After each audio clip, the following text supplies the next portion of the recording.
There are 168 hours in a week. We go to church for 1 hour. What about the other 167? Cue this podcast.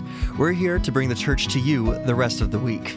I'm David Vogel, the Director of Communication here at Central Community Church. I'm Corey Brodel, the Director of Community. We've been to the 1 hour in church. Now welcome to the other 167.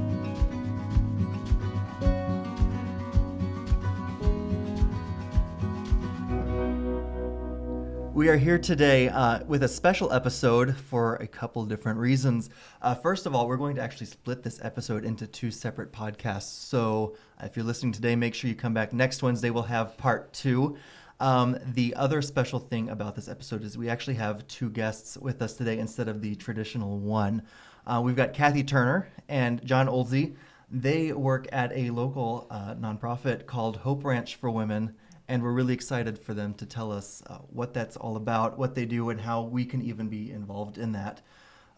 Cathy is the chairman of the board and the founder. It's the dream, I think, started about 2011. You made it a nonprofit in 2014. Mm-hmm. And John came on more recently as the executive director, right. Like just a few weeks ago, right? Yeah, about 2 months ago, actually. So brand new. You know everything about it. Oh, absolutely everything. And the third reason why this is a little bit of a different podcast episode is Corey is not with us. She's taking a little break. Pastor Aaron, our administrative pastor. I want to say executive. That's not right. No problem. Administrative pastor at Central is taking the reins as co-host today. Yeah, so it's exciting for me to be a part of this because I came here to Central Community in 2015, and when I came here, I was the missions pastor. And so Cathy and her husband Dennis and I had met at different times talking about Hope Ranch for Women, especially in my role as missions pastor here. And so as I've transitioned to administrative pastor, it's still fun just to see how in the past 5 years, how this vision has come to fruition and the home there and the ranch and everything like that. And so we are super excited to have you guys, especially as, John, you're getting on board here in these past 2 months. And we can't wait to hear a little bit about the history, but we're also going to bring it down into what can we do, what's the application that we have. So as we get started here, tell us a little bit about where this vision came from, sure. why it happened, what was the problem there, and how is God using you right. to meet that need? Well, thanks, Pastor. First, I want to thank you for inviting us here. What a pleasure to be back here with you guys. We love Central Community. We love how you guys have partnered with us over the years, and we can't do this work without you. You have been good partners with us, and so thank you so much for this opportunity. The whole idea of Hope Ranch was one that was of the Lord. It was not on my radar or on my perusal. I am a pastor as well as the pastor's wife over at Christ Church, and I really had no idea that the issue of human trafficking was a challenge here in our area. And the Lord's heart burned deep one day inside my time of prayer and believing that there were women that were being held. And his words were very, very clear. Who will go? And I didn't know anything about the issue. And so the process began to take me on a journey of really discovery, trying to discover where we are here in this city, what's happening here in the city, who's already working with these individuals. And when I would go around to the city and different groups, I'd ask the question, if people of faith could come together and lose our denominational differences and work as one for you and help you and serve you, what would you ask? And invariably they said, give us a home, give us foster parents that are really godly people who understand how to take care of these kids, or help us with mentoring. And mentoring is where we began because at the time we didn't have the house yet. And so that's where we've really got our first footing in the issue of working with at-risk kids that are on the street, of which is here in Wichita. Many times you may not see them actually on the street because they're couch surfing, but there are kids that would rather take their chances on the street than go home. And so it was just really important for us to really begin this process of understanding and really diving into the issue. How many women are being exploited, how many children are being exploited, how we are facing epidemic proportions of sexual addiction in the community, And while we don't like to reduce it to business terms, if I could speak in business-ese, Yeah. it's a supply and demand issue. Mm. And as long as there is a demand, somebody is going to exploit that and create a supply. And that supply has been women and children. Mm. And that's been going on for a long time.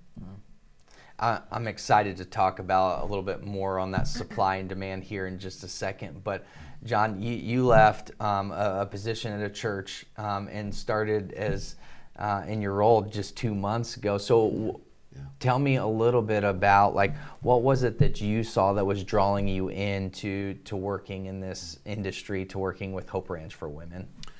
Well, for me, part of the reality was I grew up in a very conservative home environment, faith environment, and so I was very naive to the reality of the horrors of human trafficking and just exploitation in general of women. And when Linda and I were processing this move, we had some friends over to our house, and one of the wife works on the front lines, if you will, for helping to stop human trafficking. And she was telling me, John, I sit in my car and I look over this way and I see a prostitute, a woman that I am working with, that I'm trying to build a relationship with. And I see her trying to get a trick. And I look over this way and I see her pimp in a car. Mm-hmm. And in that car, along with the pimp, is the prostitute's child. Wow. And the pimp has told the prostitute, you bring me $1,000 by midnight or I'm going to beat your kid again. Wow. And when I heard that reality, Wow. That's heavy. it just was like, we have to do everything we can to stop this horror. Wow. So I don't know. You had a No, question. no, I'm come gonna on. jump in. I've got tons of questions always. You know me, David. So what are you? That is true. So what do we do? So what do you do? What are some? You said you started with kind of just the mentorship. What else does Hope Ranch do? Like Right. where have you grown? What other services do you Absolutely. offer? Yeah. Absolutely. You want to take some of this? Sure. Sure, go for So I want to backstep just a second to the mentors. Okay. So we have 19 mentors and 19 women who are being mentored right now, and so that is like one of the key components of Hope Ranch, and one that we want to continue to grow in significant ways. And so these are women who have been exploited or who are at risk or Yes, both? Okay. Yes. And so that is taking place. And then we have the residential program, which I just would love to hear, for you to hear and understand more of the dream and the history behind the program. But we have a residential home for 6 women that are staying there more long term. The average stay is about 18 months. Okay. Wow. And we hear that and we go, oh my goodness, that's such a long time. But that just shows the reality of the horrors, the atrocities, the abuse that they have experienced, and the healing that must take place over time.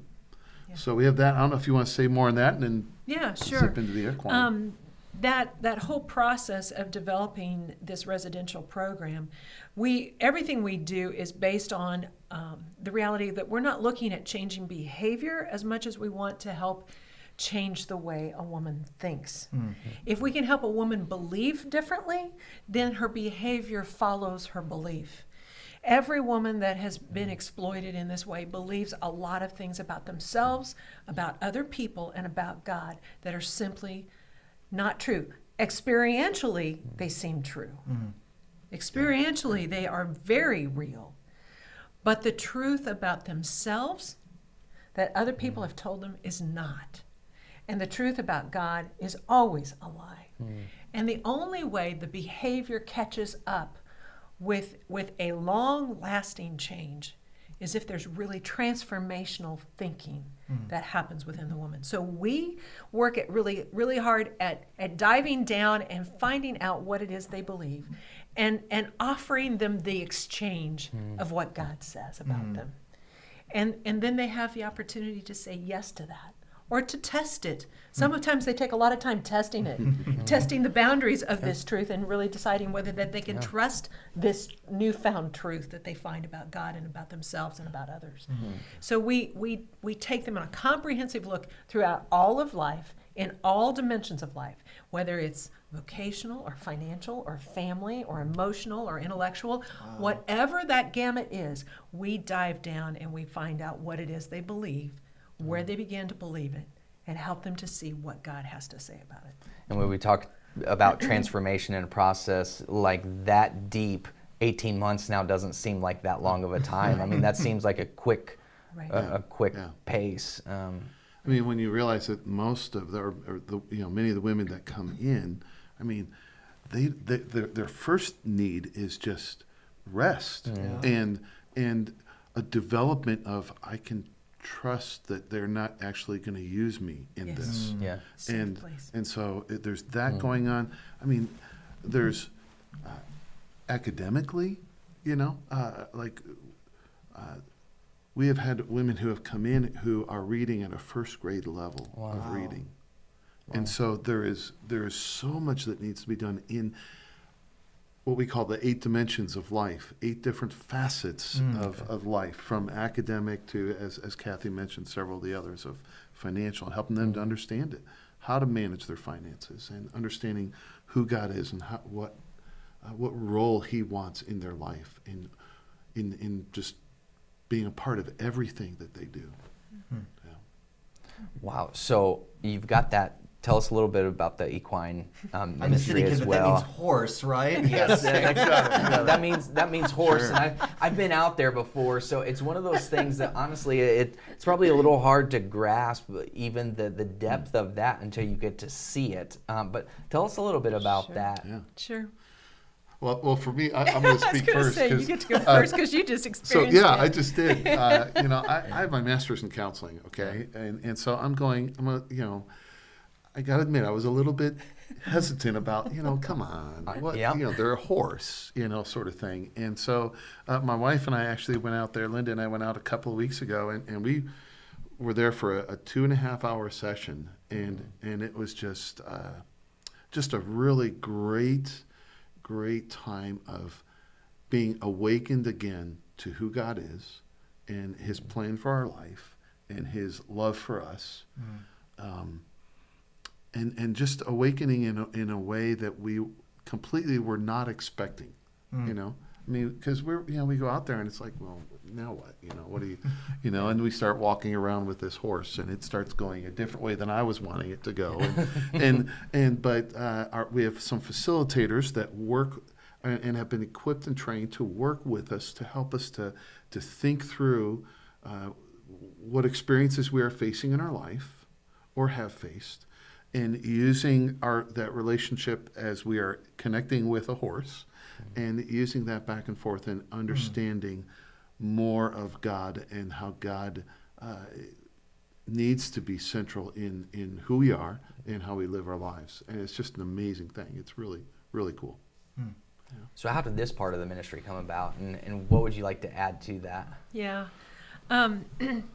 Well, first of all, I'm a farm kid, so I do know what equine means. However, in my history with horses, they were utilitarian. They were for a purpose on the farm. So I didn't really quite understand all of the therapeutic work that could happen as a result of working with a horse. The main thing that is something to remember when we're working with equine in that process: you cannot make a horse do anything. Everything with a horse is based on relationship. If you have no relationship with a horse, you don't have a place of being trusted by the horse, because the horse is a prey animal. So they know what it means to be attacked and to always be on alert. Do you know what I'm talking about?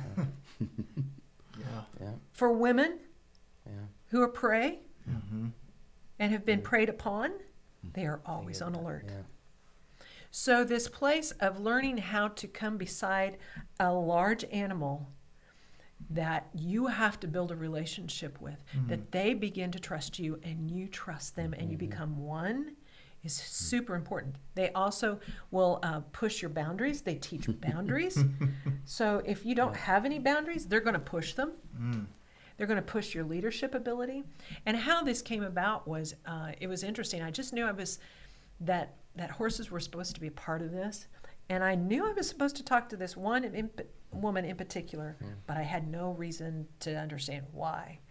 And I just, through the course of conversations between Dennis and her husband, I began to find out she had many, many years of experience with horses.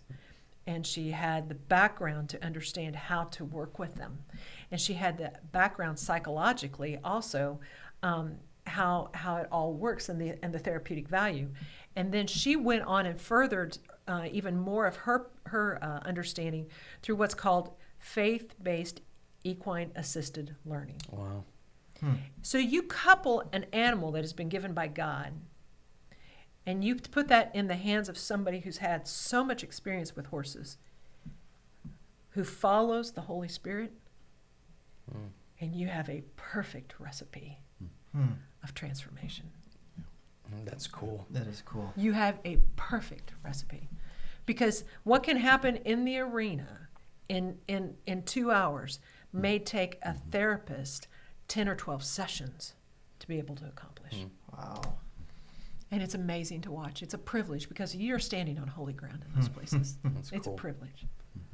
Now, I love that we just talked a little bit about what Hope Ranch did, but I feel like we just scratched the surface. And so I think we need to call it an end to this podcast, Yes. if that's okay, Yep. David. Yep. And then for next week's podcast, which we're going to tape right now, we're going to talk more about what the crisis is that we're going through as a culture and what these women are going through, and not just scratching the surface any longer of, hey, this is what you guys do, but why you do it.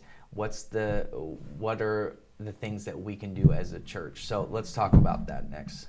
Yes, yeah, and for those who want to learn more about Hope Ranch in this week between episodes, what can they do just to learn a little bit more about your ministry?